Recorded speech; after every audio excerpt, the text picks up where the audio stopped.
சொந்த கால ஓடை ಆಗಸ್ಟ್ ಮಾದத்தின் மூன்றாவது வாரம் 16ஆம் தேதியிலே ஆலயத்திற்கு வந்த தேவ பிள்ளைகள் யாவரையும் நான் வாழ்த்துகிறேன். இம்மட்டும் நம்மை நடத்தி வந்தவர் இனிமேலும் நம்மை நடத்த அவர் வல்லவராய் இருக்கிறார். காலவோடு வார்த்தைக்கு நேராய் நாம் போவோம். கர்த்தர் நம்மோடு கூட பேசுவாராக. ஆலயத்திலே கர்த்தர் நமக்கான வழியை காண்பிக்கிறவர், நமக்கு வசனத்தை தந்து நம்மை தைரியப்படுத்துகிற தேவனுமாய் இருக்கிறார். நம்முடைய விசுவாசம் நமக்கான பாதையை கொண்டு வரும். நம்முடைய விசுவாசம் நமக்கு முன்பு அடைக்கப்பட்டு இருக்கிறதான போக முடியாமல் தடுக்கிறதான பாதைகளை நமக்கு அது திறந்து கொடுக்கும். நாம் முன்னோக்கி கடந்து போக நம்முடைய விசுவாசம் நமக்கு பெரும் உதவியாய் இருக்கும். விசுவாசம் இல்லாமல் தேவனுக்கு பிரியமாய் இருப்பது கூடாத காரியம் என்று வேதம் நமக்கு கற்றுக் கொடுக்கிறது. ஆகையால் உன்னுடைய விசுவாசம், உங்களுடைய விசுவாசம் தான் வாழ்க்கையினுடைய ஆசீர்வாதம். நல்லவர். நமக்கு கால சூழ்நிலைகள் அனுகூலமாய் இருக்கும் போது நாம் அவரை விசுவாசிப்பது அது சாதாரண காரியம். கால சூழ்நிலைகள் நமக்கு விரோதமாய் இருக்கும் போது, சூழ்நிலைகள் விரோதமாய் இருக்கும் போது அவரை விசுவாசிப்பது சாத்தியமா? இல்ல. அதனாலதான் தெய்வம் நம் நடுவே கிரியை செய்ய முடியும். தெய்வம் கிரியை செய்யணும்னா சூழ்நிலைகள் மத்தியிலேயோ நாம் கர்த்தரை என்ன பண்ண வேண்டும்? சார்ந்து இருக்க வேண்டும். எடுத்தவர்கள் வாசிப்போம். ஏசாயாவின் புத்தகம் 45ஆம் அதிகாரத்தின் 17ஆம் வசனம்.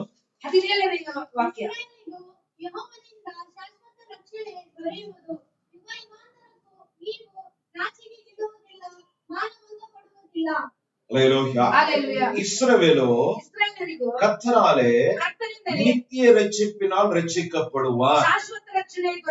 நீங்கள் என்றென்றைக்கும் உள்ள சதா காலங்களிலும் வெட்கப்படாமலும் கலங்காமலும் இருப்பீர்கள்.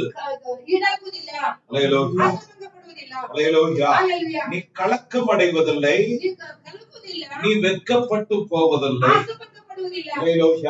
உன்னை கலக்குகிற பிரச்சனை கொண்டு வருகிற, நீ விரும்பாத காரியத்தை உன்னிலே நடப்பிக்கிற துன்மார்க்கர்கள், சத்துருக்கள், பிசாசு, கிரியைகள் உன்னை சுற்றி ஏராளம் இருக்கிறது. அதனால்தான் கர்த்தர் சொன்னார், இஸ்ரவேலோ ரட்சிக்கப்பட்ட நீயோ கர்த்தராலே நித்திய ரட்சிப்பினாலே நீ ரட்சிக்கப்படுவாய், விடுவிக்கப்படுவாய். நம்மை பாவத்தில் மாத்திரம் அல்ல, சாபத்தில் நின்று விடுவித்தது மாத்திரம் அல்ல, இப்போ நீ பேஸ் பண்ணுகிறதான, நீ எதிர்கொள்ளுகிறதான, முடியாது என்று சொல்லுகிறதான பிரச்சனை எப்படி முடியும் என்று கலக்கம் கொண்டு இருக்கிறதான, அது நின்று உன்னை ரட்சிப்பது உன் தேவனுக்கு லேசான காரியமாகும்.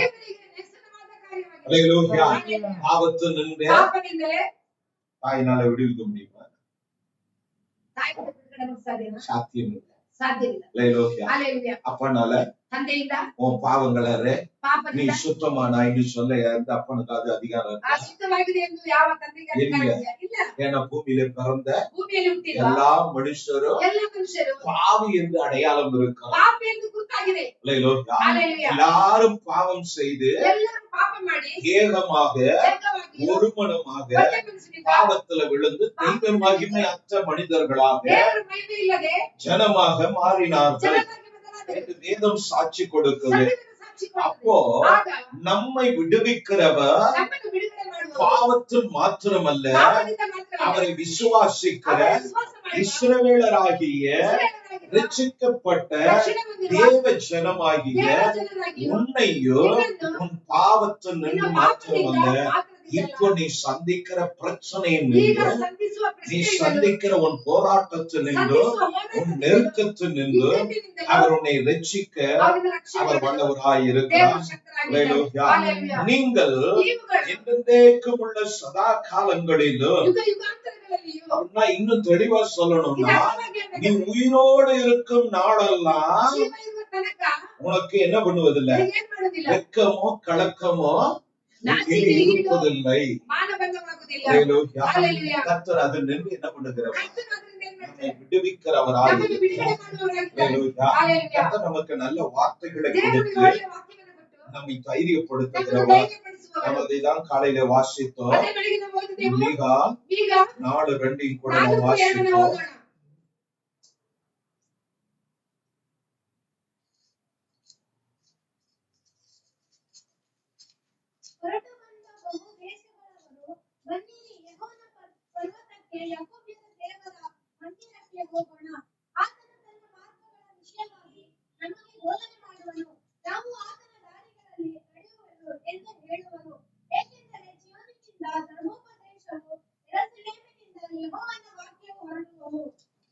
சியோனிலிருந்து வேதமோ, எருசலேமிலிருந்து கர்த்தரின் வசனமும் வெளிப்படும். அவர் நமக்கு போதித்து நம்மை நடத்துகிறவர். அவருடைய ஆலயத்துல கர்த்தர் நம்மோடு கூட பேசுகிறவர். நமக்கு வசனத்தை கொடுக்கிறார். நம்மை வசனத்தை அனுப்பி நம்முடைய வியாதி நின்று நம்மை விடுவிக்க வல்லவராய் இருக்கிறார். போராட்டத்தில் நின்று வழியை காண்பித்து அவ்வழியிலே நம்மை நடத்துகிற தேவனாயும் இருக்கிறார். ஆகையால் இந்த நாள்ல நாம் வெட்கப்பட்டு போக, கலக்கம் அடையாமல் இருக்க தேவனாய் கர்த்தர் உனக்கு உதவி செய்ய வல்லவராக இருக்கிறார். நீ ஒன்று செய்ய வேண்டும், அவரை விசுவாசிக்க. என்ன பண்ணணும்? அது சாத்தியம். இப்போ சாத்தியம். பிரச்சனை நேரத்தில், கஷ்டப்படுகிற வேளையில் ஏதோ ஒரு தேவை இருக்கிறது. அந்த தேவை கிடைக்கும் போது அவங்க எல்லாருக்குமே தெரியும்.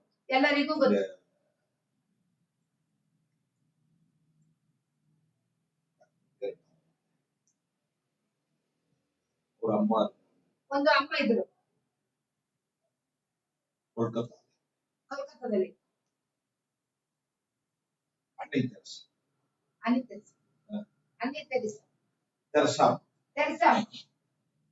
ಕುಷ್ಠರೋಗಿಗಳೆಲ್ಲ ತೊಡುವಾಂಗ எல்லாரும் அருவருக்கும் போது அந்த அம்மா அவனை தூக்குறது, அந்த புண்ணெல்லாம் கழுவி விடுறது, தொட்டு அவனை ஆறுதல் படுத்தி அவனுக்கு கர்த்தரை காண்பித்து கொடுக்கிறது. உலகமே அவர்களை இயேசுவுக்கு அடுத்த அன்பாக, அடையாளமாக எல்லா மதத்தினரும் அவர்களை ஃபாலோ பண்ணுவாங்க. கர்த்தர் நல்லவர். அந்த அம்மா அவனுடைய வாழ்வில் நடந்த 2 காரியம் உண்டு. ஒண்ணு, ஒரு நாள் திடீர்னு நிறைய பேருக்கு அவங்க சாப்பாடு கொடுக்குறாங்க, நிறைய பேர் அவங்க பராமரிக்கிறாங்க, நிறைய பண தேவை அங்க இருக்கிறது. ஒரு குடும்பத்துக்கு நம்ம இவ்வளவு பாடுபடுறோம்னா, அங்க இருக்கிற நூற்றுக்கணக்கான எல்லாம் நல்லவங்க இல்ல, எல்லாம் கைவிடப்பட்டவன், வஸ்திரம் இல்லாதவன், பசியில இருக்கிறவன், வியாதியில இருக்கிறவன், பிரச்சனையில இருக்கிறவன், மென்டல்ங்க, இப்படி பல விதமான சூழ்நிலையில அநேகர் அங்க இருக்கிறாங்க. அவ்வளவு பேரையும் அவங்க பராமரிக்கணும். அதுக்கு நிறைய பணம் தேவை. ஒரு நாள் திடீர்னு அவங்க வாசல ஒருத்தர் ரொம்ப நேரமா தட்டிக்கிட்டு இருந்தான். போய் கதவை திறந்து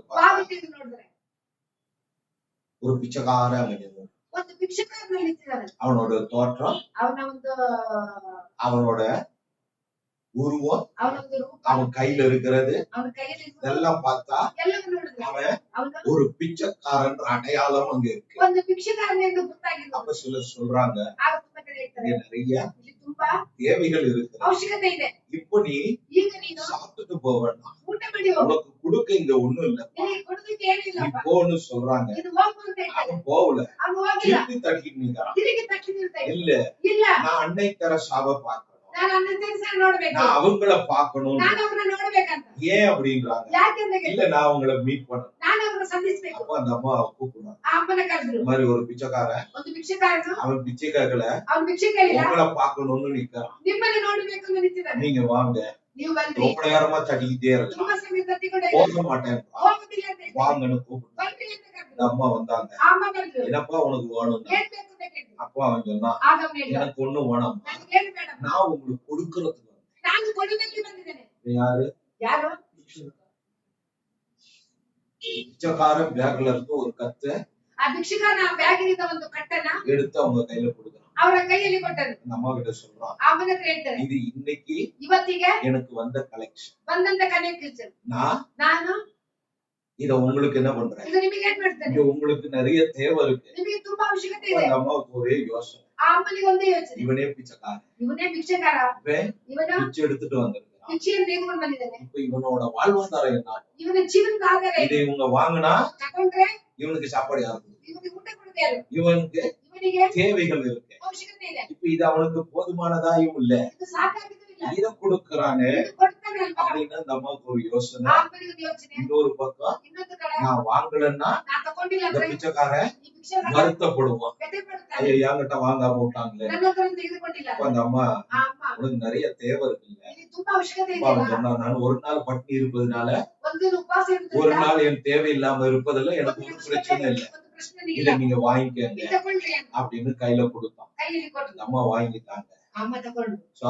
அவனுக்கு ஆனதெல்லாம் சாப்பாடெல்லாம் கொடுத்து அவங்க அனுப்பிச்சு வச்சு, ஒரு பிச்சைக்காரன்ட்ட கூட அவங்க என்ன பண்ணாங்க, தேவைகள் ஒரு பிச்சைக்கார வழியாவும் கத்தர் என்ன பண்ணினா அவர்கள் தேவைகளை சந்தித்தார்.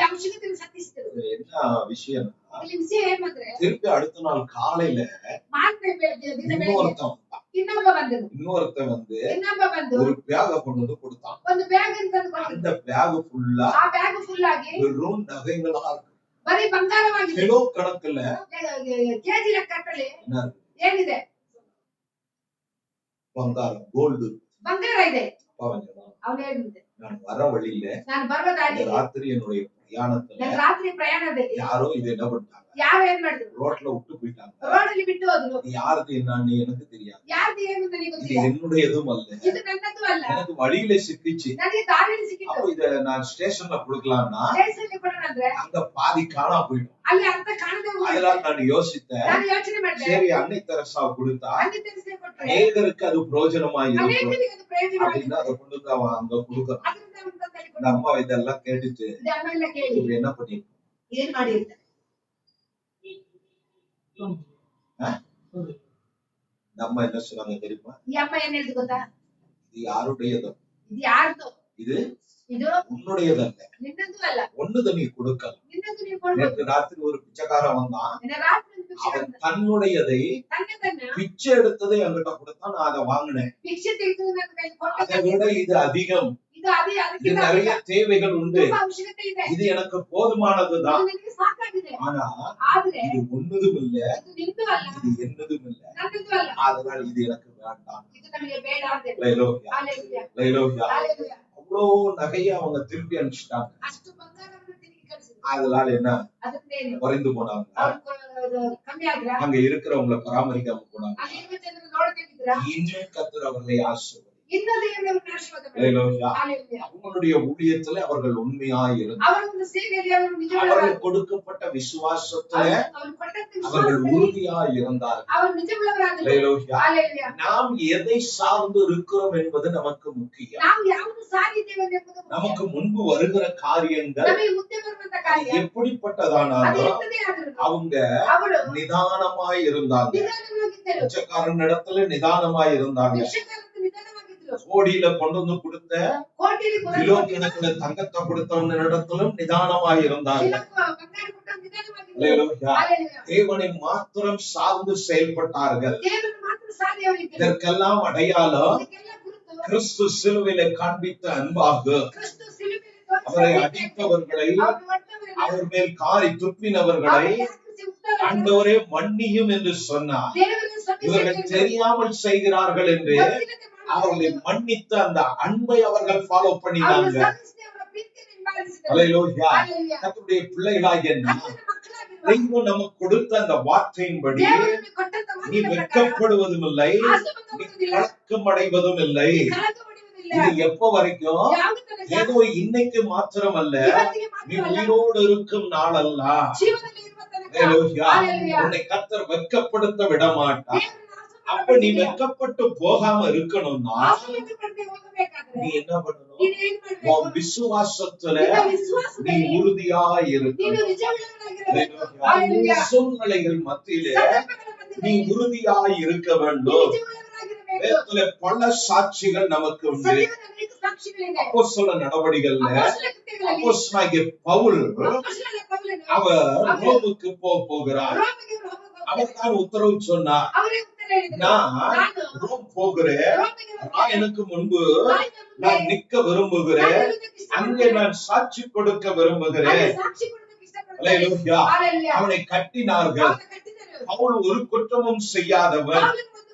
இந்த சுவிசேஷத்தை பிரசங்கித்ததை தவிர திருடினதில்லை, கொலை செய்ததில்லை. அவன் வைராக்கியத்துல கொலை செய்திருக்கிறான்.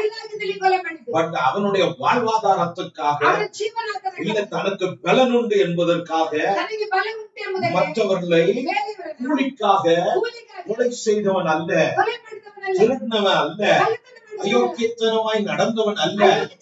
சிறு பிராயம் முதலே யோக்கியமாய் வளர்க்கப்பட்டவன், பிரமாணத்தை கை கொள்ளுகிறவன், யாருக்கும் எந்த தீங்கும் செய்யாதவன், தெய்வ பக்தி உள்ளவன். இப்ப கைதியை போல் கட்டப்படுகிறான். அவனே சொல்லுகிறான், இந்த சுவிசேஷத்தை நிமித்தம் நான் கட்டப்பட்டனே ஒழிய இந்த இயேசுவின் நாமத்தின் நிமித்தம் நான் கட்டப்பட்டிருக்கிறேனே ஒழிய வேற ஒன்றினால என்னை கட்ட முடியாது. நல்லவர்.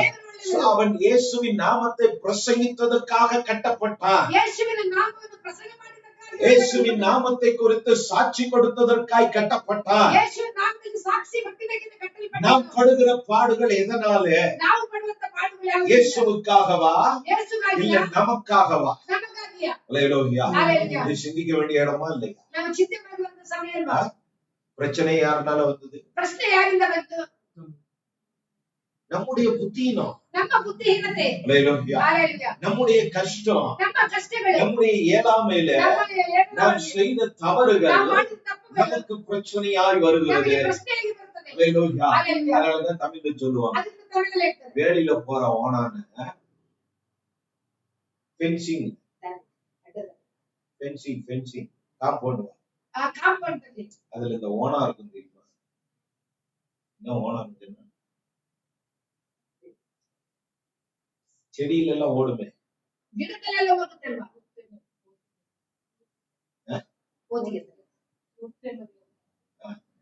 ஏதோ ஒண்ணு அத புடிச்சு பேண்டுக்குள்ள போட்டுக்கிட்டா எப்படி இருக்கும்? நம்ம தானாவே பரதநாட்டியம் ஆட ஆரம்பிச்சோம், குதிக்க ஆரம்பிச்சோம். அது போல தேவையற்ற காரியங்களுக்கு தெய்வத்தை விட அதிகமா நேரம் கொடுத்து தேவ சமூகத்தை விட்டு நம்மை தூரப்படுத்துகிற காரியங்களுக்கு இடம் கொடுத்து இப்ப பிரச்சனையில நாம் என்ன பண்ணி இருக்கிறோம்? நாம் சிக்கி இருக்கிறோம். பவுல் சொல்லுகிறார், நான் அப்படி அல்ல, சுவிசேஷத்தை நிமித்தம் நான் பிரச்சனையில இருக்கிறேன். சுவிசேஷம் என்பது இயேசு கிறிஸ்துவை அடையாளப்படுத்துகிறது. அந்த இயேசு கிறிஸ்துவின் நாமத்திற்காக கட்டப்பட்டு இருக்கிறார். அப்படி அவனை கட்டி கைதியாக கப்பல் ஏற்றி அவனை கொண்டு போகிறார்கள். வெகு தூர பிரயாணம். அது பிரயாணப்பட்டு போய்கொண்டிருக்கும் போது திடீரென்று கப்பல் என்ன பண்ணுகிறது? ஆட ஆரம்பிச்சது. அது நார்மலான பிரயாணம். இப்ப பயமும் திகிலும் மரணமும் அவர்களை சூழ்ந்து கொண்டது. பவுலோ அங்க நடக்கிற எல்லாவற்றையும் பார்க்கிறான். அவனுக்கு ஒரு நம்பிக்கை உண்டு. நிச்சயம் கர்த்தர் என்னை வெட்கப்படுத்த மாட்டார். நிச்சயமாய் அவர்கள் கலங்குவது போல் நான் கலங்க வேண்டிய அவசியம் இல்லை. மற்றவர்கள் கட்டப்படவில்லை, அவர்கள் சுதந்திரமாய் இருக்கிறார்கள். அவர்கள் தங்களை விடுவித்துக் கொள்ள முடியும், அவர்கள் தங்களை தப்புவித்துக் கொள்ள முடியும். அவர்கள் எல்லாம் பயப்படுகிறார்கள். கட்டப்பட்டு இருக்கிறவனோ பயமின்றி உட்கார்ந்து இருக்கிறான். அவ்வளவு பேர் இருக்கும் போது தெய்வம் எல்லாரோடையும் பேசல. எல்லாருக்கும் முன்பு வந்து நின்று நான் உங்களை தப்புவிக்கிறவர், நான் உங்களை விடுவிக்கிறவர் என்று எல்லாருக்கும் சொல்லவில்லை. கட்டப்பட்டு இருந்த பவுலிடத்திலே கர்த்தர் சொல்லுகிறார், என் தாசனே, இஸ்ரவேலனே, அப்போஸ்தலனாகிய பவுலே, நீ கலங்க வேண்டாம். நீ கலங்க வேண்டாம். உனக்கும் உன்னோடு இருக்கிறவர்களுக்கும் மரணம் நேரிடாது. நான் விடுவிக்கிறவராய் உன்னோடு கூட இருக்கிறேன். கர்த்தர் பவுலை தைரியப்படுத்துகிறார். பவுல் என்ன எப்படி உட்கார்ந்து இருக்கிறான்? கட்டப்பட்டு உட்கார்ந்து இருக்கிறான். பரலோகத்தின் தெய்வம் பவுலோடு கூட பேசுகிறார். கட்டப்பட்டு இருக்கிறவன் மற்றவர்களுக்கு சொல்லுகிறான், கடந்த ராத்திரியில கர்த்தர் என்னோடு கூட பேசினார், எனக்கு தரிசனமானார். இங்கே ஒருவரும் மரிப்பதில்லைன்னு வாக்கு கொடுத்திருக்கிறார். ஆனால் அவர் உங்களை விடுவிக்கிற தெய்வம். இந்த அவர்களுக்கு இயேசுவை அடையாளப்படுத்தினார். புயல் கொந்தளித்தது, பெருங்காற்று அடித்தது. இப்ப கப்பலும் ஒடிந்து நொறுங்க ஆரம்பிச்சு. இப்ப கர்த்தர் என்ன சொல்லி இருக்கிறார்? நம்ம என்ன நினைக்கிறோம்? கர்த்தர் சொல்லிட்டா தட்டுல தோசை சுடாமையே தோசை இருக்கும். எப்படி வரும்? புத்திக்கே வராது இல்ல. அப்புறம் எப்படி கர்த்தர்கிட்ட கேட்பேன்? விசுவாசு கூட அவர் உபவாசம் இருந்து ஜெபம் முடிச்சிருக்கிறார். இப்போ விசுவாசு அவர்கிட்ட வந்துட்டு, நீ தேவகுமாரனானா என்னத்த அவரு எண்ணத்துல இருக்கு. இப்ப அவருக்கு என்ன கொடுக்கணும்? ஒரு பிரியாணி பண்ணு வந்து கொடுத்தானா என்னத்த கொடுக்குறான்?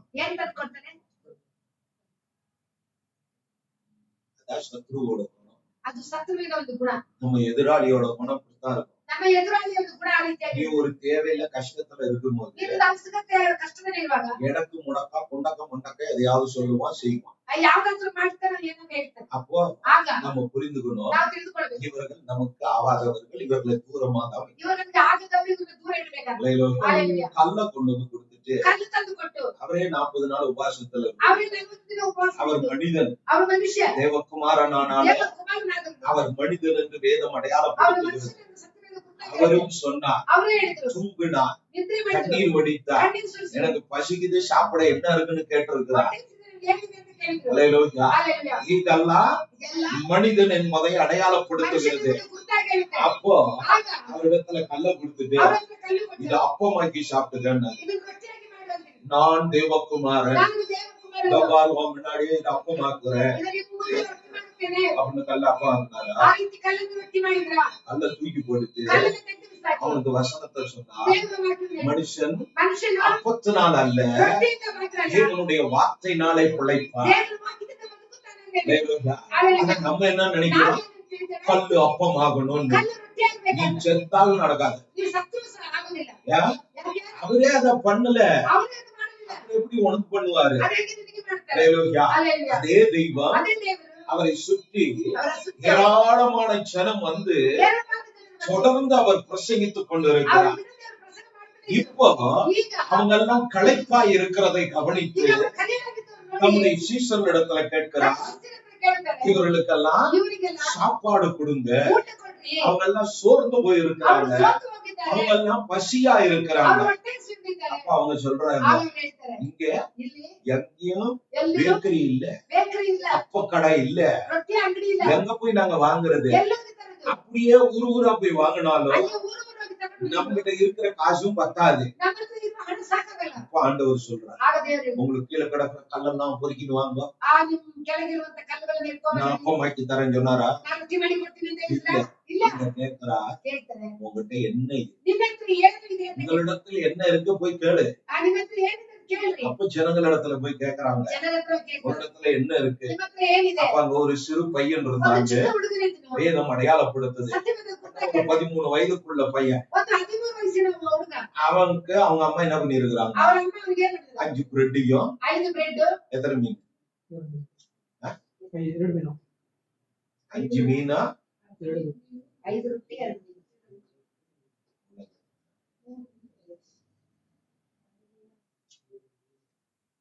5 மீன் 2 ரொட்டியா, 5 ரொட்டி 2 மீன்.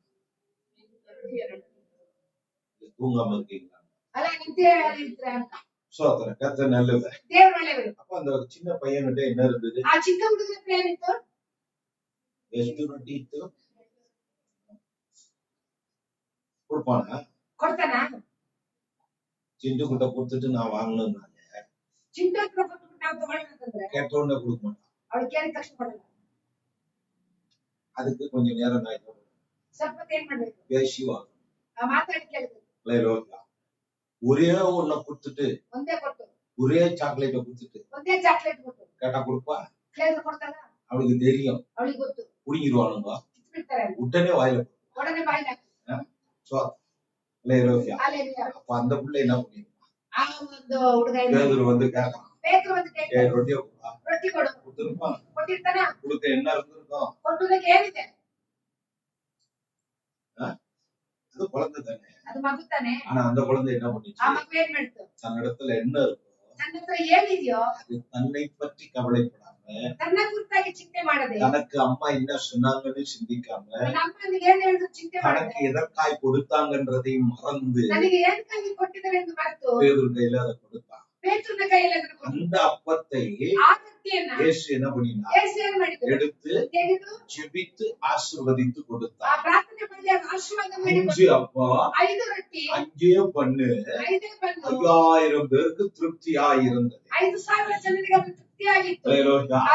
நாங்க விசுவாசம், யாருக்கு முன்பு நிற்கிறோம், யார் கேட்கிறார், யார் பேசுகிறார் என்பதான கவனம் நமக்கு மிக அவசியமாக இருக்கிறது. அப்படி பவுல் கட்டப்பட்டு இருந்து ராத்திரி அவனோடு கர்த்தர் சொல்லுகிறார், உன் நிமித்தம் உனக்கும் உன்னோடு இருக்கிறவர்களுக்கும் மரணம் வராது, ஆனா பொருள் சேதமாகும். அது வந்தது, இந்த வார்த்தை வந்த பின்பு கப்பல் உடைந்து நொறுங்க ஆரம்பித்தது. பல நேரங்களில் நாம் சிந்திக்கிறோம்ல, பிரச்சனை மேல பிரச்சனை என்ன பண்ணுது, தமிழ்ல சொல்லுவாங்க பட்ட இடத்திலேயே படணும். ஒரு கால் அடி வாங்கினாங்க, திருப்பி என்ன பண்ணுவோம், அதே கால்ல அட்டி விடுவோம், விழுந்துருக்கு. 2000க்கு முன்ன 99 லாஸ்ட்ல ரைட் கால்ல நான் அடி வாங்கினேன். அங்க ஒரு 6-7 தையல் போட்டிருக்குது.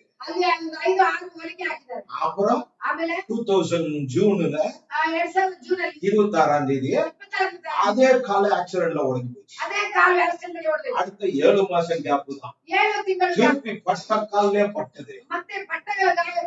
அதுக்கப்புறம் இப்ப வரைக்கும் ஒண்ணும் பட்டது.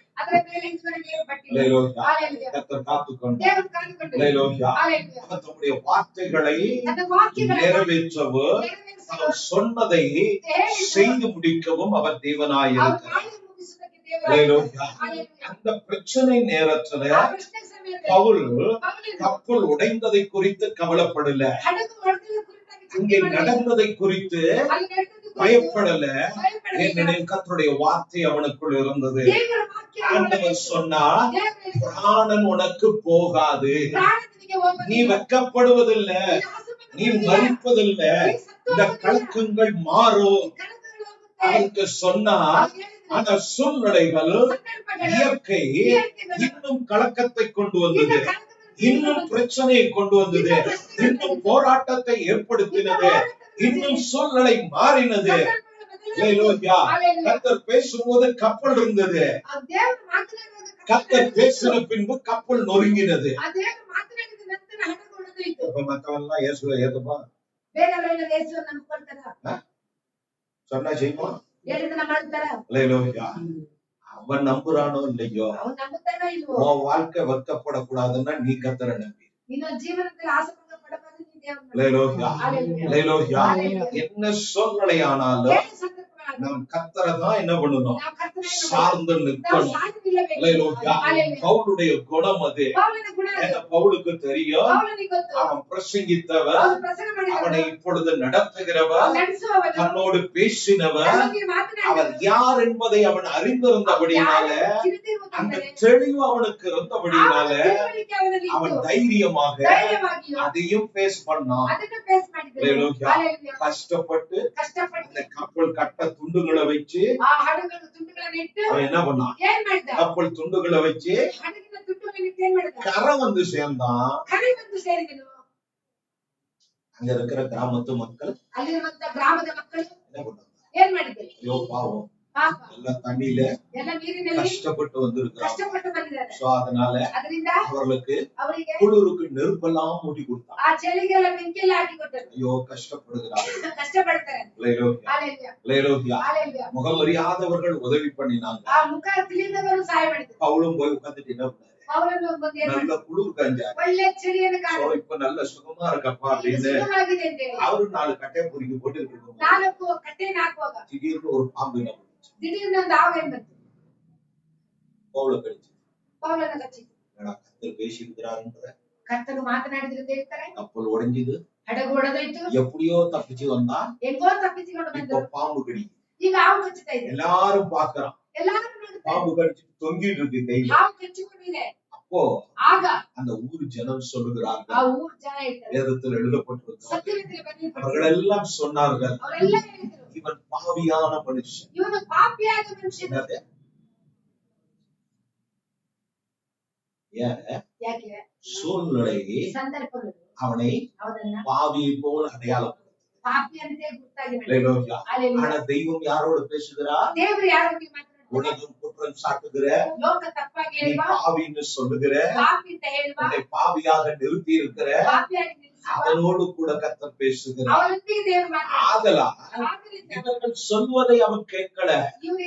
இவர்கள் பேசுகிறார்கள், அவர்கள் பேசுகிறார்களே என்று சொல்லி அவன் தன்னுடைய வாழ்வை மாற்றிக் கொள்ளவில்லை.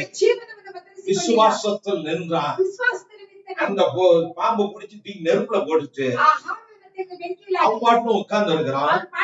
அப்ப அந்த ஊரார் சொல்லுகிறார்கள், இந்த பாவியான மனுஷன் தேவ கோபத்துக்கு ஆளாகி தண்ணியில தப்பிச்சுட்டான், இப்ப பாம்பு கிட்ட கடி வாங்கிட்டான். கொஞ்ச நேரத்துல என்ன பண்ணுவான், வாயில நுர தள்ளி அவன் செத்து விழுவான். 1/2 மணி நேரம் ஆச்சு, 1 மணி நேரம் ஆச்சு, 2 மணி நேரம் ஆச்சு, இப்ப விடிஞ்சே போச்சு. அவர்கள் எல்லாம் பார்த்தா இவன் பாட்டு நடக்கிறான், இவன் பாட்டு உட்கார்ந்து எழும்புறான், ஒரு பிரச்சனையும் இல்லை அவங்கிட்ட. அதே ஜனங்க சொன்னாங்க, மனிதன் அல்ல, தெய்வம் மனித ரூபமாய் வந்தது. கொஞ்ச நேரம் முன்ன சொன்னா பாவியான மனுஷன், கொஞ்ச நேரம் முன்ன சொன்னா இவன் சாவுக்கு ஏதுவானவன். தெய்வம் அவனை என்ன பண்ணிட்டான், மனிதனுடைய வார்த்தையின்படி விட்டு விடவில்லை, தம்முடைய நாமத்து நிமித்தம் அவனை விடுவித்தார். தெய்வம் பேசுனதை கேட்டான், தெய்வம் பேசுனதை ஏற்றுக்கொண்டார். அதை நம்பினான், அதை விசுவாசித்தான். பாம்பாகட்டும் புயலாகட்டும் படகே ஒடிந்தாலும் என் வாழ்வு சேதமாகாது, என்னை காக்கிறவர் என்னை வெட்கப்படுத்த விட மாட்டான் என்று நான் நிச்சயத்தோட நம்பினான். அவன் செயல்பட்டான். அவன் பாம்பு கடிச்சதுக்கு எந்த ரியாக்ஷனும் கொடுக்க, அவங்க பேசுனதுக்கு எந்த ரியாக்ஷனும் இல்லை. விசுவாசத்துல உறுதியாய் நின்றான். கர்த்தர் அவனை தேவர்கள் என்று பேச வைத்தார். தெய்வம் அவனோடு இருந்தபடினாலே அவன் தெய்வ மனிதனாய் அங்கே அடையாளப்பட்ட மரணத்துக்கு, அந்த கலக்கங்களுக்கும் அந்த சூழ்நிலைகளுக்கும் கர்த்தர் பவுலை காப்பாற்றினவர். நிச்சயமாக உன்னையும் உன் சூழ்நிலையை நின்று, உன்னை கலக்குகிற கலக்கங்களை நின்று நீ வெட்கப்பட்டு போகாதபடி உன்னை தப்புவிப்பதற்கு அவர் போதுமான தெய்வமாய் இருக்கிறார். அவரை நம்பு, அவர் வார்த்தையை நம்பு. அது சூழ்நிலைகளுக்கு அல்ல, அந்த வார்த்தை தான் உன்னை வெட்கப்படுத்தாது என்பதை உறுதியாய் பற்றிக்கொள். ஒரு பலவீனம் டாக்டர் கிட்ட போனேன், டாக்டர் ஒரு மாத்திரை கொடுத்தார், நல்ல ஜுரம், அவர் ஒரு டோலோ மாத்திரையை கொடுத்தார், கையில வாங்கிட்டார். இப்போ முழுந்தாதானே ஜுரம் போகும், மாத்திரை கையில வச்சுட்டு டாக்டர் மாத்திரை கொடுத்து எனக்கு ஜுரம் சரியாயிரும். 2 நாள் ஆனாலும் ஜுரம் சரியாகும். வாங்க தெரிஞ்ச உனக்கு ತೆಗೆದುಕೊಂಡದ್ದು ನಿನಗೆ பல நேரத்துல வார்த்தை கேட்க தெரிந்த நமக்கு அநேக சமயத்தில் அதை உள்ள கொண்டு போய் அது நம்மள பலன் கொள்ள, அது நம்மள கிரியை செய்ய, பவுல் வாழ்க்கையில கிரியை செய்தது போல நம் வாழ்க்கையில அது கிரியை செய்ய நாம் என்ன பண்றது இல்ல, அதை உள்வாங்குகிறது இல்ல. நல்லவர். இந்த கால ஓலை கர்த்தர் உங்களுக்கு சொல்லுகிற வார்த்தையின்படி நீ கலக்கமோ வெட்கமோ அடைவதில்லை. இன்னும் தெளிவாய் சொல்லணும்னா, இந்த கலக்குகிறவன் கலக்கம் அடைவான். சூழ்நிலையை கர்த்தர் உனக்கு மாற்றி கொடுப்பார். விசுவாசத்திலே நீ உறுதியாய் இருக்க பற்றிக்கொள், அதில் நிற்க பழகிக்கொள். உன்னுடைய விசுவாசம் தான் உன்னுடைய அற்புதம் என்பதை மறக்காத. தெய்வம் கொடுத்த இந்த வார்த்தையை, இந்த ஏசாயா 45:17 ஒரு வாக்குத்தத்தமா இந்த நாள்ல எடுத்து இந்த வார்த்தையை அறிக்கையிடு. இந்த வார்த்தையை உள்வாங்கி இதை கண்டினியூவா கன்ஃபஸ் பண்ணு. போகிற இடங்கள்ல உன் காது கேட்க நீயே சொல்லு, உன் பிள்ளைகள் கேட்க இது வாசி. உன் பிரச்சனையும் உன் சத்துருக்களும் கேட்கத்தக்கதாக இந்த வார்த்தையை அறிக்கையிடுவாயானால் நிச்சயம் இந்த வார்த்தை உன் கலக்கத்திலிருந்து உன்னை விடுவிக்கவோ, உன்னை வெட்கப்படுத்தாமல் உன் தலையை நிமிர்ந்து நிற்க பண்ணவோ கர்த்தர் போதுமானவராய் இருக்கிறார்.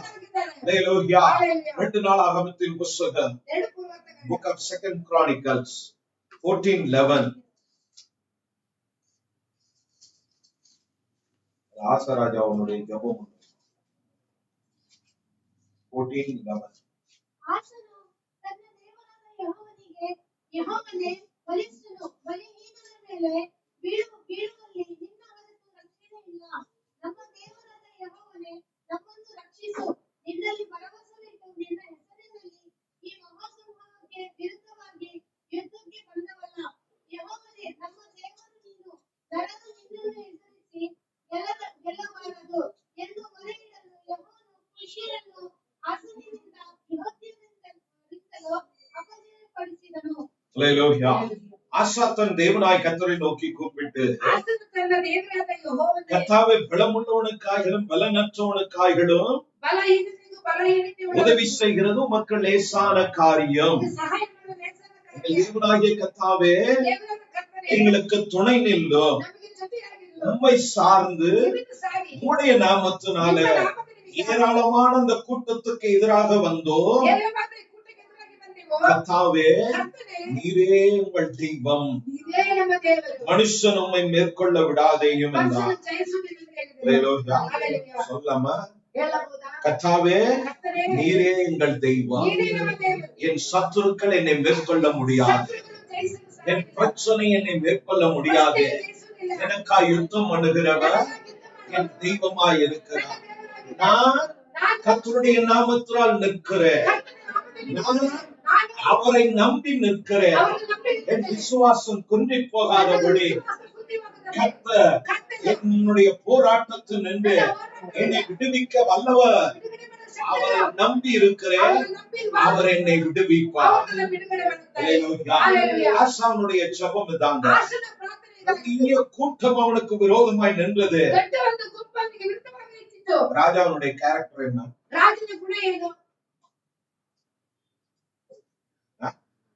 கிங்கோட கேரக்டர் என்ன? உங்களுக்கு அப்படின்னா புரியுது. மிலிட்டரிக்காரனோட கேரக்டர் என்ன? ஒரு நாள் ரிச்சில நம்ம சர்ச்சை கீழே, நம்ம சர்ச்சை கீழே ஒரு மிலிட்டரிக்காரன்.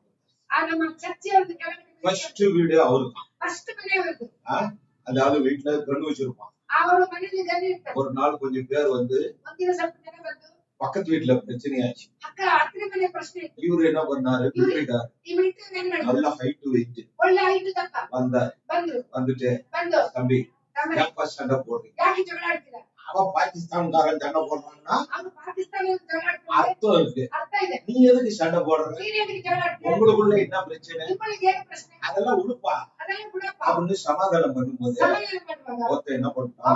மிலிட்டரிக்காரன் மிலிட்டரிக்காரர் சும்மா இருக்காரா? சமாதானம் பண்ண வந்தது குத்தமாடா? அடிச்சவன ஏன்னு சொல்ல அடிய வாங்கிட்டு வேகமா வீட்டுக்குள்ள வந்தா. கண்ணு தூக்கி வந்தாரு. இப்ப கை வைப்பா ஒத்தையோ கோட்டம் கும்பல் ஓடி போச்சு. அப்ப மிலிட்டரிக்காரனுடைய குணம் என்ன? கண்ணை எடுத்தான்னா டபார் டபார்னு சுடுத்தாங்க. அப்ப ராஜாவுடைய குணம் என்ன? ஒருத்த யுத்தத்துக்கு கூப்பிட்டா ஜபம் பண்ணுமா யுத்தம் பண்ணு?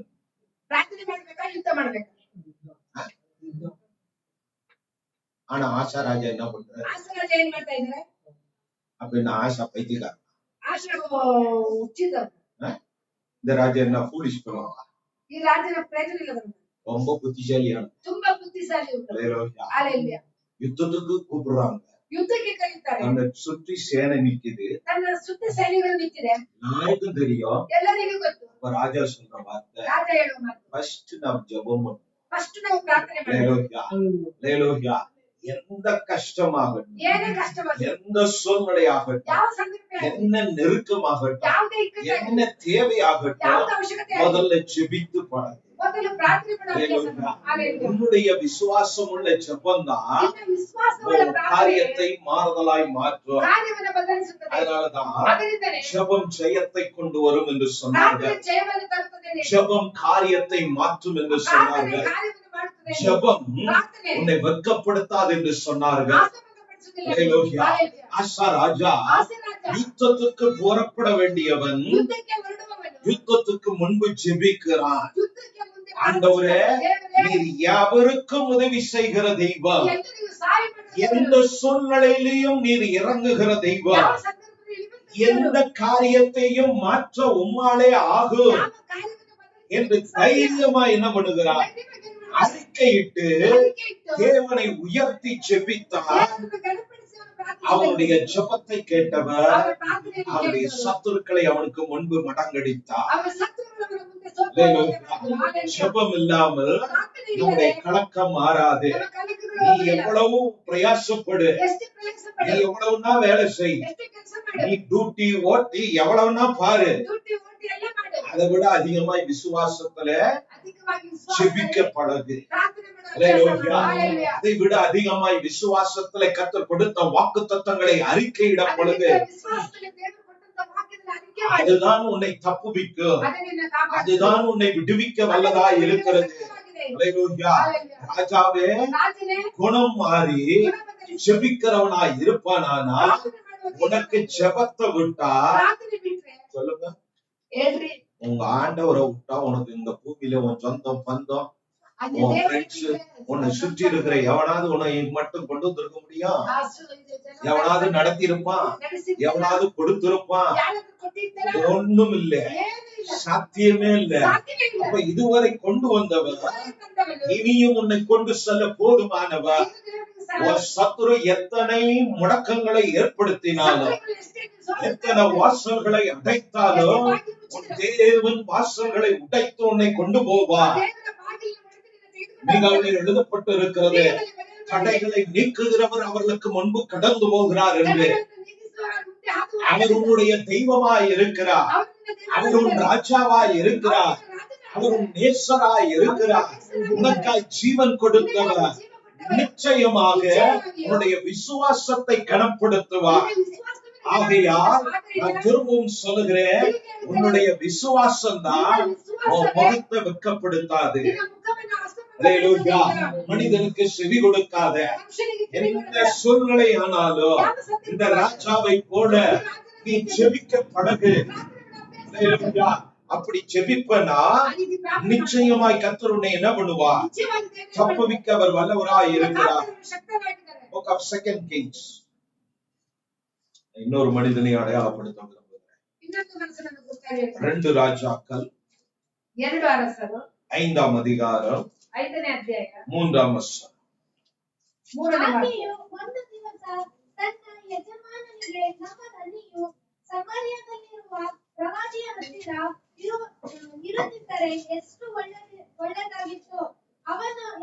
ಇವನನ್ನು ಕುಷ್ಠ ರೋಗದಿಂದ ವಾಸ ಮಾಡುತ್ತಿದ್ದನು ಎಂದು ಹೇಳಿದನು.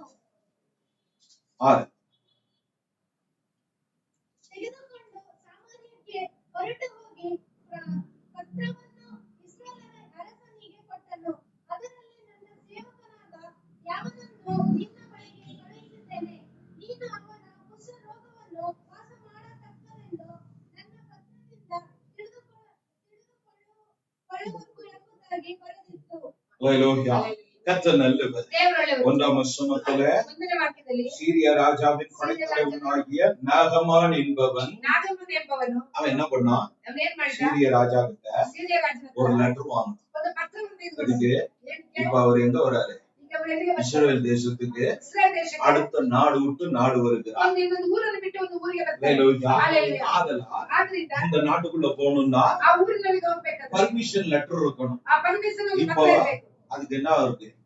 பாஸ்போர்ட், விசா மாதிரி. நீங்க பாஸ்போர்ட் எடுத்துட்டு வராரு. பர்மிஷனோட யார் வருகிறார்? நாகமான் வருகிறார். நாகமான் யார்? நல்ல போர் சேவகன். ஆனா இப்ப என்னத்துல இருக்கிறான்? குஷ்டரோக வியாதியில இருக்கிறான். 3ஆம் வசனத்துல கவனி, இங்க 3ஆம் வசனத்துல ಇಲ್ಲಿ ಗಮನಿ, ನಿನ್ ತರ ಒಂದು ಪಾಪು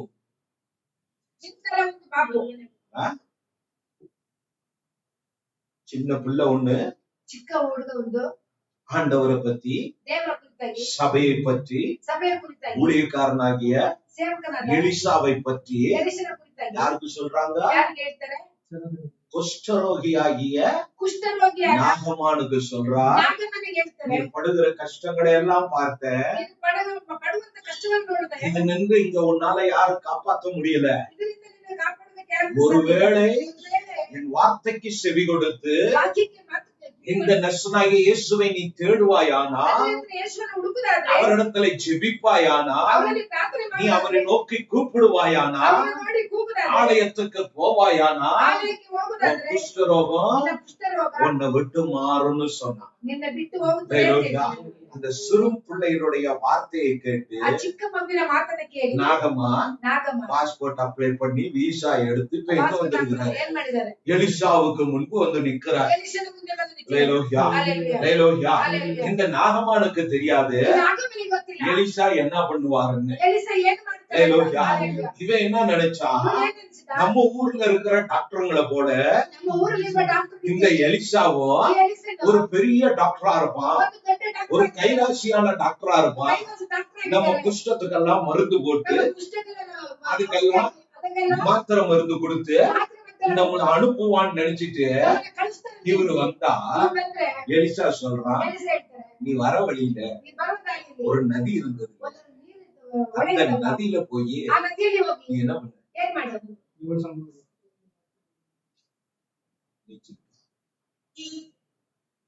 ಏ ಚಿಂಟು, ಎಷ್ಟು ಶಕ್ತಿ ಸ್ನಾನ ಮಾಡ್ಬೇಕಾ? ಕಿವಿಲಿ ಬಿತ್ತ ಲೋಹಿಯ, ಎಷ್ಟು ಶಕ್ತಿ ಸ್ನಾನ ಮಾಡ್ಬೇಕಾ? ಎಷ್ಟು ಸರಿ ಸ್ನಾನ ಮಾಡಬೇಕು? இவன் எதிர்பார்த்தது வேற, ಇವ್ನು ಎದುರು ನೋಡಿದ್ ಬೇರೆ. இங்க ಇಲ್ಲಿ எலிசா சொல்ற ಎಲಿಸ ಹೇಳಿಲ್ವಾ? வார்த்தை வேற. ಮಾತುಗಳು ಬೇರೆ. Hallelujah. கர்த்தர் நல்லது. ದೇವರು ಒಳ್ಳೆಯವರು. ஒரு சமயம் ಒಂದು ಸಮಯ நம்ம நிறைய சாட்சி எல்லாம் சொல்றது இல்லை. ನಾವು ತುಂಬಾ ಸಾಕ್ಷಿಗಳು ಹೇಳುದಿಲ್ಲ. யாருன்னா நம்ம ஆண்டவருக்கு பேரே என்னதான்? ನಮ್ಮ ದೇವರಿಗೆ ಹೆಸರೇನು? ನಿಮ್ ದೇವರಿಗೆ ಹೆಸರು ಏನ್ರೆ?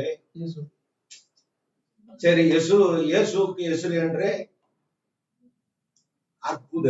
ಅದ್ಭುತ. இயேசுனாலே ಯೇಸುವಿನಿಂದಲೇ அற்புதம். ಅದ್ಭುತ. ஹல்லேலூயா. Hallelujah. அவரை தேடி வந்த எல்லாருக்கும் அற்புதம் செஞ்சார். ಅವನು ಹುಡುಕಿ ಬಂದ ಎಲ್ಲರಿಗೂ நமக்கும் ನಮಗೂ பல அற்புதங்களை செய்தவர். ಅನೇಕ ಅದ್ಭುತವನ್ನು ಮಾಡಿದನು. அதனால அந்த நாமத்தினால ಆ ನಾಮದಿಂದ நாம் ஜெபிக்கிற காரியங்கள் எல்லாம் அற்புதம் தான். ನಾವು ಪ್ರಾರ್ಥಿಸುವಂತ ಕಾರ್ಯಗಳೆಲ್ಲ ಅದ್ಭುತ. அதெல்லாம் நம்ம சாட்சி பெருசா சொல்றது இல்லை. ಅದರಿಂದ ಸಾಕ್ಷಿ ಕೊಟ್ಟರೆ ஆனா இப்ப இது ஞாபகத்துக்கு வந்து ಇದು ನನ್ನ ನೆನಪಿಗೆ ಬಂತು. ஹல்லேலூயா.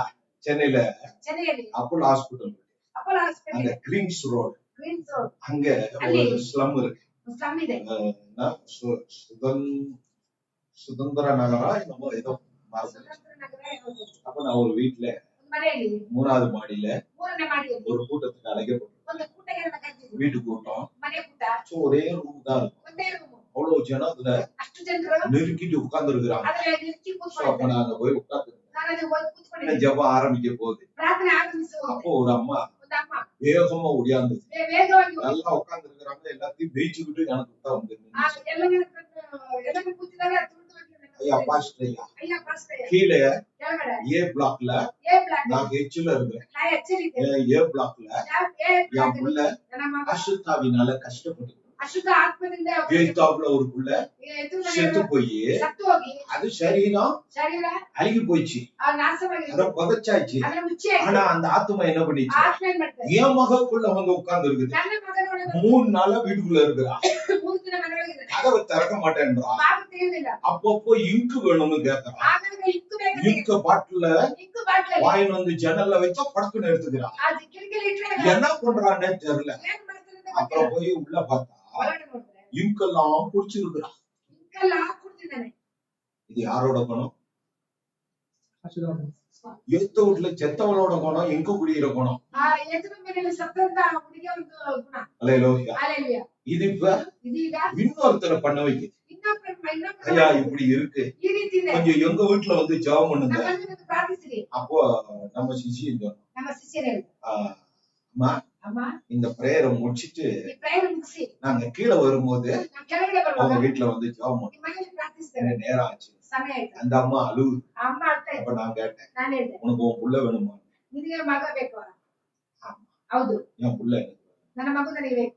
போ ಹೋಗು, போய் உன் பிள்ளைக்கு ನಿನ್ನ ಮಗುಗೆ இட்லி கொடு. ಇಡ್ಲಿ ಕೊಡು ಅಂತ ಹೇಳಿ சாதாரணமா சொல்லி எனக்கு. ಸಾಧಾರಣವಾಗಿ ಹೇಳಿ ಕಳ್ಸಿದೆ. இந்த அம்மா நின்னுச்சு. ಈ ಅಮ್ಮ ನಿಂತು, போமா, ಹೋಗಮ್ಮ, போகும்போதே இட்லி வாங்கிட்டு போ, ಹೋಗುವಾಗ ಇಡ್ಲಿ ತಗೊಂಡು ಹೋಗು, உன் பிள்ளைக்கு ನಿನ್ನ ಮಗುಗೆ கொடு அப்படின்னு. ಅದನ್ನ ಕೊಡು ಅಂತ ಹೇಳಿ. அல்லேலூயா. Hallelujah. இந்த அம்மா ಆ ಅಮ್ಮ எச் பிளாக்ல மேல இருந்து கீழே இறங்கி ಎಚ್ ಬ್ಲಾಕ್ அப்படி ಇಂದ நடந்து ನಡೆದು ஏ பிளாக் என்ட்ரன்ஸுக்கு வரணும். ಆ ಯಾವ ಬ್ಲಾಕ್ அங்க வந்தா ಅಲ್ಲಿ ಬಂದ್ರು. அந்த நிமிடங்களுக்குள் ಆ ಸಮಯದ ಒಳಗಡೆ கர்த்தர் அந்த அசுத்தாவியை ಆ ಸುತ್ತಾತ್ಮನ அந்த பிள்ளையை விட்டு வெளியேற்றினா, ಆ ಮಗನ ಬಿಟ್ಟು அந்த ಹೋಗುವಾಗ நிமிடத்துக்குள்ள ಆ ನಿಮಿಷದಲ್ಲಿ அவ குளிச்சிட்டு ಸ್ನಾನ ಮಾಡಿ ட்ரெஸ்ஸ போட்டு ಬಟ್ಟೆ ಹಾಕೊಂಡು தெளிந்த புத்தியோடு வந்து நின்னுட்டு ಬುದ್ಧಿಗಳಿಗೆ ಬುದ್ಧಿಯನ್ನು அவங்க அம்மா பார்த்தோன்னே, ಆ ಅಮ್ಮ ನೋಡಿದ ತಕ್ಷಣ ஆமா எனக்கு இட்லி கொடுன்னு. ಅಮ್ಮ ನನಗೆ ಇಡ್ಲಿ ಕೊಡು. அல்லேலூயா. நான் என்ன சொல்லி அனுப்புனேன்? ನಾನೇನು ಕೈಯನ್ನು பிரியாணி வாங்கி போன்னு சொன்னா, ಬಿರಿಯಾನಿ ತಗೊಂಡು ಹೋಗುತ್ತಿದ್ದ. அல்லேலூயா. Hallelujah. அன்னைக்கு மாத்திரம் ಅವತ್ ಮಾತ್ರ ஏறக்குறைய ಹೆಚ್ಚು ಕಮ್ಮಿ 33 பேர் 33 ಜನ கிறிஸ்துவுக்கு தங்கள் வாழ்க்கையை ஒப்பு கொடுத்தார். ಕ್ರಿಸ್ತುಗೆ ತನ್ನ ಜೀವನವನ್ನು ಒಪ್ಪಿಸಿದರು. அல்லேலூயா. Hallelujah. அந்த சம்பவத்துல ಆ ಒಂದು ಘಟನೆಯಿಂದ அங்க இருந்து ஆலயத்திற்கு ಅಲ್ಲಿಂದ ಆಲಯಕ್ಕೆ 60க்கும் மேற்பட்ட ஜனம் வருவாங்க. 2 வேன் போய் வருவாங்க. 2 ವ್ಯಾನ್ಗಳು. அல்லேலூயா. Hallelujah. கர்த்தர் நல்லவர். ದೇವರು ಒಳ್ಳೆಯವರು. அது போலதான் ಅದೇ ರೀತಿ இங்க எலிசா ಎಲೀಷಾ யார்கிட்ட சொன்னா, ಯಾರತ್ರ நாகமான் இடத்துல நீ போய் தண்ணியிலே என்ன பண்ணு, ಈ ನೀರಲ್ಲಿ ಏನ್ ಮಾಡು? ஸ்நானம் பண்ணுன்னு சொன்னா. ಸ್ನಾನ ಮಾಡು ಅಂತ ಹೇಳಿದ್ರು. இந்த நாகமானுக்கு கோபம் வந்து, ಈ ನಾಗಮನಿಗೆ ಕೋಪ ಬಂತು. அந்த டாக்டர் ಡಾಕ್ಟರ್ நம்ம கிளவுஸ கழட்டிட்டு ನಾವು ಗ್ಲೌಸ್ ಹಾಕಿದ್ವಿ. உன் புண்ணு எப்படி இருக்குன்னு தொட்டுக்கிட்டு பாப்பாருன்னு பார்த்தா, ಆ ಹುಣ್ಣು ಯಾವ ರೀತಿ ಇದೆ ಅಂತ இது என்னப்போ ಹೋಗು குடி ಸ್ನಾನ ಮಾಡು போன்றாரு. ಹೋಗು ಅಂತ ಹೇಳ್ತಾರೆ. நான் என்ன பிடிக்காதா, ನಾನು ಸ್ನಾನ ಮಾಡ್ತೀನಿ. எங்க ஊர்ல இல்லாத தண்ணியா ನಮ್ಮ ಊರಲ್ಲಿರೋ ನೀರ அப்படின்னு ಆ ರೀತಿ இவர் புலம்புறாரு. ಮುಳುಗುತ್ತಾರೆ. அல்லேலூயா. பல நேரங்கள்ல ಕೆಲವು ಸಮಯದಲ್ಲಿ பல சூழ்நிலைகள் ಅನೇಕ ಸಂದರ್ಭಗಳಲ್ಲಿ கர்த்தர் நமக்கு வார்த்தை கொடுக்கும்போது, ದೇವರ ವಾಕ್ಯ ಕೊಡು. ஆண்டவரே ದೇವರೇ நான் பணம் கேட்டா வசனத்தை கொடுக்குறீங்க, ಆ ದುಡ್ಡು ಕೇಳಿದ್ರೆ ವಸನ ಕೊಡು. முத்தை கேட்டா வசனம் கொடுக்குறீங்க. ಆ ಮುದ್ದೆ ಕೇಳಿದ್ರೆ ದೇವರ ವಾಕ್ಯ என்ன ಕೊಡು. ஆண்டவரே, ಏನ್ ದೇವರೇ? எப்படி ஆண்டவரೇ இது சாத்தியம்னா, ಹೆಂಗೆ ದೇವರ ಸಾಧ್ಯ? அந்த வசனத்துலதான் உனக்கானதை வச்சிருக்கிற. ಆ ದೇವರ ಆ ವಾಕ್ಯದಲ್ಲಿ அது நீ அறிக்கை இட்டாதான் ಅದನ್ನ ಅರಿಕೆ அது ಮಾಡಿದ್ರೆ உன்னுடைய ஆசீர்வாதமாய் மாறும். ಅದು ಆಶೀರ್ವಾದವಾಗಿ ಬದಲಾಗುತ್ತೆ. அல்லேலூயா. Hallelujah. கர்த்தர் நல்லவர். ದೇವರು ಒಳ್ಳೆಯವರು. நாகமானுக்கு சொல்லப்பட்ட வார்த்தையை ನಾಗಮನಿಗೆ ಹೇಳಿದ ಮಾತು. கேட்டு அவன் கோபப்பட்ட போது, ಕೇಳಿ அவனுக்கு உதவிக்கு வந்த அவனுடைய உதவியாளன் சொன்னா, ಅವನಿಗೆ ಸಹಾಯಕ್ಕೆ ಬಂದ ಸಹಾಯ ಆಳು ಹೇಳಿದ್ರು. ஐயா நாகமானே, ನಾಗಮನೆ உன்னை என்ன சண்டை போடவா சொன்னாரு, ಇಲ್ಲ ಜಗಳ ಮಾಡಕ್ಕೆ ಹೇಳಿದ್ರು. இல்ல உன்கிட்ட என்ன கோடி கோடியா பணம் கேட்டார், ಕೋಟಿ ಕೋಟಿ ದುಡ್ಡು ಕೇಳಿದ್ರು. உனக்கு சாதாரண ஒரு வேலையை சொன்னாரியா, ಸಾಧಾರಣ ಒಂದು ಕೆಲಸ ಹೇಳಿದ್ರು. போற வழியில அந்த தண்ணியில என்ன பண்ணு, ಆ ಹೋಗೋ ದಾರಿಯಲ್ಲಿ குடிச்சிட்டு போன்னு சொன்னாரு. ಅದರಲ್ಲಿ ಸ್ನಾನ இது ஒண்ணு ಮಾಡಿದ್ರು. பெரிய வேலை இல்ல, ದೊಡ್ಡ ಕೆಲಸ இது ಇಲ್ಲ. ஒரு சாதாரண வேலை. ಸಾಧಾರಣ ಕೆಲಸ. யுத்தம் பண்ணுவதை விட, ಯುದ್ಧ ಮಾಡೋದಕ್ಕಿಂತ பணத்தை அள்ளி கொடுப்பதை விட, ಯುದ್ಧ இது ಮಾಡೋದು ஒரு சாதாரண வேலையா, ಸಾಧಾರಣ ಕೆಲಸ. இத நீ செஞ்சு பாரு ಮಾಡಿ ನೋಡು அப்படின்னு சொல்லும் போது, ಆ ರೀತಿ ಹೇಳುವಾಗ அப்போ ಹಾಗೇನೆ இந்த நாகமான அந்த வார்த்தைக்கு செவி ಆ கொடுத்து ನಾಗಮನ ನಮ್ಮ ಮಾತಿಗೆ ಕಿವಿ தண்ணியில ಕೊಟ್ಟು போய் ನೀರಲ್ಲಿ ಹೋಗಿ இறங்கி முழுகினா. ಅವನು ಇಳಿದು ಮುಳುಗಿದ. இறங்கி பார்த்தா ஒண்ணும் இல்ல, ಮೇಲೆ ಎದ್ದು ನೋಡಿದ್ರೆ ಏನಿಲ್ಲ. 6 தடவை முழுகிட்டு பாக்குறான், 6 ಸತಿ ಮುಳುಗಿ ನೋಡ್ತಾರೆ. ஒண்ணும் நடக்கல, புண்ணு அப்படியே இருக்குது. ಏನು ನಟ್ಟಿಲ್ಲ ಉಣ್ಣ ಅದೇ ರೀತಿ ಇದೆ. அப்போ வேலைக்காரன் சொல்றான், ಆಗ ಕೆಲಸಗಾರ ಇದ್ದ. ஐயா இன்னும் ஒரೇ தடவை தான். ಇನ್ನು ಒಂದೇ ಒಂದು ಸರಿ அந்த மனுஷன் சொன்னது, ಆ ಮನುಷ್ಯ ಹೇಳಿದ್ದು, அந்த தீர்க்கதரிசி ಆ சொன்னது ಪ್ರವಾದಿ ಹೇಳಿದ್ದು 7, 7 6 செஞ்சிட்ட, 6 ಮಾಡಿಬಿಟ್ಟೆ. ஒன்னே ஒண்ணு செஞ்சிருயா. ನೀನು ಒಂದೇ ಒಂದು ಮಾಡು. அந்த ஒண்ணு அவன் செஞ்சான். ಅವ್ನು ಒಂದು ಮಾಡಿದ್ರು. முழுங்கிட்டு எழுப்பி பார்த்தா, ಮುಳುಗಿ ಅವನು ಎದ್ದು ನೋಡಿದ್ರೆ எந்த பிள்ளையினுடைய சத்தத்துக்கு செவி கொடுத்தான், ಯಾವ ಮಗುವಿನ ಮಾತಿಗೆ ಕಿವಿ ಕೊಟ್ಟನೋ அது போல ஒரு சரீரத்தை கத்தணும். ಅದೇ ರೀತಿಯ ಶರೀರವನ್ನ ಕೊಡು. அல்லேலூயா. Hallelujah. முரட்டுத்தனமான கை, ಹೊರಟುತನವಾದ ಕೈ. பட்டயத்தை பிடித்து பழகின கை, ಆ யுத்தம் பண்ணின கை, ಯುದ್ಧ ಮಾಡಿದ ಕೈ. இப்ப குழந்தையின் சரீரம் போல சாஃப்டா இருக்குது. ಆ ಮಗುವಿನ ಶರೀರ ರೀತಿಯಲ್ಲಿ ಅದು ಸಾಫ್ಟ್ ಆಗಿದೆ. எதனால? ಯಾವ್ದ್ರಿಂದ? எலிசா சொன்னதை ಎಲಿಸ ಹೇಳಿದ್ದು விசுவாசத்தோட ವಿಶ್ವಾಸದೊಂದಿಗೆ காத்துக்கொண்டு செயல்படுத்தினா ಕಾದುಕೊಂಡು ಅವನು ಮಾಡಿದನು. அவன் வழி அற்புதமாய் இருந்தது. ಅವನ ದಾರಿ ಅದ್ಭುತವಾಗಿದೆ. அல்லேலூயா. Hallelujah. அந்த தெய்வம் மாறாத தெய்வம். ನಮ್ಮ ದೇವರು ಬದಲಾಗದ எலிசா ದೇವರು. இல்லை, ಎಲಿಸ ஆனா ಇಲ್ಲ. தெய்வம் இருக்கிறார். ದೇವರು ಇದ್ದಾರೆ. அல்லேலூயா. Hallelujah. நமக்கு முன்னோடி பலர் வந்தார்கள். ನಮಗೆ ಮುನ್ನೋಡಿ இப்ப நான் இருக்கிறேன். ನಾನಿದ್ದೇನೆ. கர்த்தருடைய வருகை பிந்துமானா ಕರ್ತನು ಬರ್ತಾನೆ. இன்னொரு ஊழியக்காரன் வருவான். ಇನ್ನೊಂದು ಸೇವಕರು ಬರ್ತಾರೆ. அல்லேலூயா. Hallelujah. ஆனா தெய்வம் ஒருவர் தான். ದೇವರು ಒಬ್ಬನೇ. முழங்கால் படியிட்டு ಮೊಣಕಾಲು ನಂಬಿ தேவ சமூகத்துல ದೇವರ ಸಮ್ಮುಖದಲ್ಲಿ ஆண்டவரೇ, ದೇವರೇ இஸ்ரவேலே, ಇಸ್ರಾಯೇಲೇ, கர்த்தரால் நித்திய ரட்சிப்பினாலே ரட்சிக்கப்படுவான். ರಕ್ಷಣೆ அந்த இஸ்ரவேலோ ಆ ಇಸ್ರಾಯೇಲರು கலக்கமும் அடைவதில்லை, ಕಲಕವಾಗುವುದಿಲ್ಲ. வெட்கமும் பட்டு போவதில்லை. ಆಸಕ್ತಪಡುವುದಿಲ್ಲ. காலவோடு ಈ ಬೆಳಗಿನ ಜಾವದಲ್ಲಿ ஆண்டவரே, ದೇವರೇ நான் வெட்கப்பட்டு போகக்கூடாது என்பது ಆಸಕ್ತಪಟ್ಟರೆ நீர் விரும்புகிற ನೀವು காரியம். ಇಷ್ಟಪಡುವಂತ ಕಾರ್ಯ. நான் கலக்கமடையாமல் ನನ್ನ ಕಲಕವನ್ನು சமாதானத்தோடு வாழ வேண்டும் என்று ಆ ಜೀವನ நீர் விரும்புகிறீர் ನೀನು ஆண்டவரே. ಇಷ್ಟಪಡ್ತೀರ ದೇವರೇ. அதனால் இப்பொழுது நீர் என்னோடு பேசின ನನ್ನ ಸಂಗಡ இந்த ಮಾತಾಡಿ வார்த்தைகளுக்காய் சோத்திரம். ವಾಕ್ಯಕ್ಕಾಗಿ ಸ್ತೋತ್ರ. கர்த்தருடைய ஆலயத்திற்கு போகும் பாருங்கள், அங்கே ಅಲ್ಲಿ கர்த்தர் வசனம் தருகிறார். ದೇವರ ವಾಕ್ಯವನ್ನು அங்கே கர்த்தர் நம்மை சௌக்கியப்படுத்துகிறார். அங்கே தமது வார்த்தையை அனுப்பி நம்மை கட்டுகிறார். நம்மை காயங்கள், நம்முடைய இருதயத்தின் நோவுகள், நம்முடைய குழப்பங்களுக்கெல்லாம் அவர் மருந்தாய் இருக்கிறார். அவருடைய வார்த்தை தான் இவைகளுக்கெல்லாம் ஏற்ற ஔஷதமாய் இருக்கிறது. ಔಷಧವಾಗಿದೆ. அதனால் கேட்கிறதான தேவ பிள்ளைங்க, ದೇವರ நீ யாரானாலும் எவ்விடமானாலும் எந்த சூழ்நிலையானாலும் நீ பயப்படாதே. உன்னை கலக்கமுடைய தெய்வம் ஒரு நாளும் அனுமதிக்க மாட்டான். நீ வெட்கப்பட்டு போக இஸ்ரவேலின் தேவனாகிய கர்த்தர் உனக்காய் மரணத்தை ஜெயித்தவர், உனக்காய் பிசாசின் கிரியைகளை அழித்தவர், உன்னை விடுவித்தவர், பாவ சாபங்களிலிருந்து உன்னை மீட்டெடுத்தவர். இந்த காலமோடு நீ போராடுகிற போராட்டத்தில் நின்று, நீ சந்திக்கிறதான பிரச்சனை நின்று, குழப்பத்தில் நின்று, கண்ணீரில் நின்று, எல்லா நெருக்கத்தின் கலக்கத்தில் நின்று, இயேசுவின் நாமம் உன்னை விடுவிக்கிற நாமமாய் இருக்கிறது. ஆகையால் நீ பயப்பட வேண்டாம். தைரியமாய் கர்த்தரை நோக்கி சொல், ஆண்டவரே, நீர் என்னை வெட்கப்படுத்துகிறவர் அல்ல, நீர் என் தலையை நிமிர்ந்து நிற்க பண்ணுகிறவர். கர்த்தராகிய கிறிஸ்து இயேசுவின் நாமத்தினால நான் இனி வெட்கப்பட்டு போவதில்லை என்று இந்த காலமோடு விசுவாசத்தோடு நான் அறிக்கை இடுகிறேன். என்ன புயல் வந்தாலோ, என்ன பெருங்காற்று அடித்தாலோ, என் வாழ்க்கை, என் குடும்பம், என் பிள்ளைகள், என் சபை ஒரு நாடு நாங்கள் வெட்கப்பட்டு போவதில்லை என்று இந்த காலை நாங்கள் அறிக்கையிட்டு ஜெபிக்கிறோம். ஆண்டவரே, என்னுடைய பிள்ளைகளுடைய அறிக்கையின்படியே என்னுடைய வாழ்வு வெட்கப்பட்டு போகாமல் இருக்க கர்த்தர் கிருபை செய்யும்படியா நான் ஜெபிக்கிறேன். கலக்கங்கள் எல்லாம் மாறி போகட்டும், துன்பங்கள் எல்லாம் இவர்களை விட்டு விலகி ஓடட்டும். ஆண்டவரே, துன்பப்பட்ட துயரப்பட்ட நாட்களுக்கு சரியாகவும் அதிகமாகவும் பிள்ளைகளை கர்த்தர் ஆசீர்வதிப்பீராக, சமாதானத்தோடு நடத்துவீராக, குறையின்றி நடத்துவீராக. எங்கிருந்து எப்படி எனக்கு இந்த தேவை வரும் என்று கலக்கங்கள் மாறட்டும். எனக்கு நன்மை செய்கிற தெய்வத்தினிடத்திலிருந்து எனக்கு தேவைகள் எல்லாம் அவரே அருளுகிறது என்று சொல்லி பிள்ளைகள் வாழ்விலே அனுபவிக்க ருசிக்க நாகமானை நடத்தினது போடும்போது பிள்ளைகளை நடத்தலாம். விசுவாசத்துல பலன் கொள்ளட்டும். என்னுடைய விசுவாசம் என்னுடைய வாழ்க்கையில் ஜெயம் ஆண்டவரே, என்னுடைய விசுவாசம் தடசங்களை உடைக்கிறது ஆண்டவரே. சூத்திரம் ஐயா, அவர் என்னோடு ஜெபித்த அறிக்கையிட்ட உடைய பிள்ளைகளை நானும் ஆசீர்வதித்து அனுப்புகிறேன். எங்கள் ஆசீர்வாதமா இருப்பார்களாக. இயேசு கிறிஸ்துவின் நாமத்தினால் ஜெபிக்கிறோம் எங்கள் பிதாவே. நலமனோ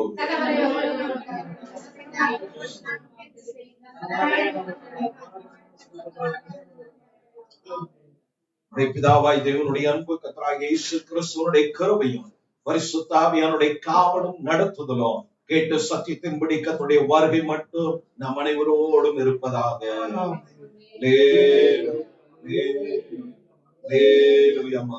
கர்த்தர் உங்களை ஆசீர்வதிப்பாராக. கர்த்தர் உங்களோடு இருப்பாராக.